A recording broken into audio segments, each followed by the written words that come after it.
Okay, this time class, given the graph naman tayo. So, how to identify if the given graph is a function or not?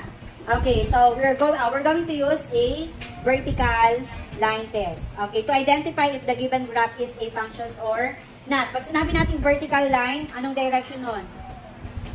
Patayo. Okay, pag sinabing pahiga naman, horizontal. So, vertical lang po ang gagamitin natin. Again. So, again, we can use a vertical line test to identify if the given graph is a function. Sabi dyan, if no vertical line crosses the graph in more than one point, then the graph represents a function. Ano kaya sa Tagalog yun? Kapag daw ang vertical line test ay tumama sa graph ng isang beses lang, function ang ating graph. Kapag naman daw more than one point, therefore the given is not a function. Diba pag sinabi natin graph, okay, we're going to use a Cartesian plane. Okay, at sa Cartesian plane class, ginagamit natin si x-axis at si y-axis. And then si x-axis din ang nagsiserve as our domain. Tama po ba?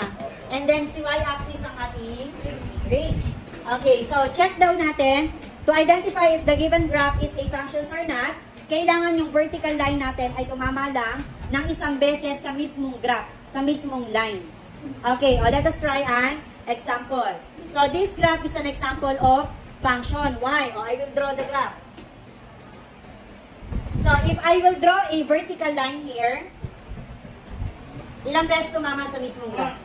Okay, 1. Kung dito ako mag-vertical line, ilang beses tumama?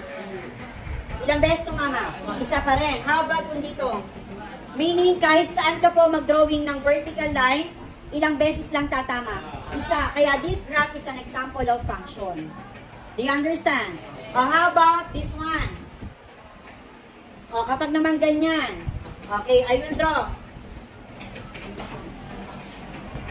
This is an example.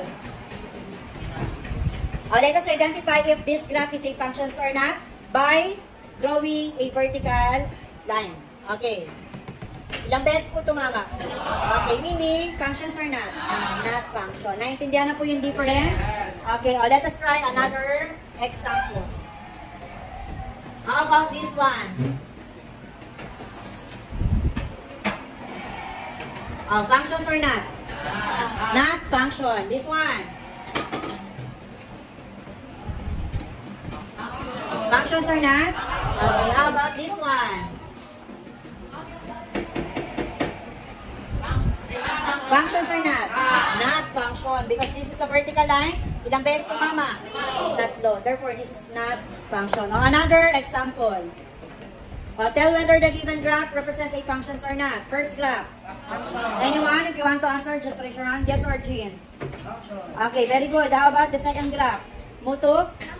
Not function. The third one? Rosano? Not pa rin yan. Okay, ano lang po ititignan natin yung color red mismo. Ha? Okay, and the last one. Solano. Function. So, any question about function? Okay, again, how to identify if the given relation is a function? Roberta. Very good. If the domain is not repeated. Okay, so to identify if the given graph is a function or not? Or Jean? Okay, so kapag tumama ng dalawang beses sa vertical line, anong tawag doon?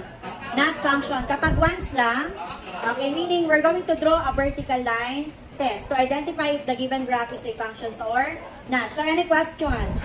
Okay, this time, get 1/4.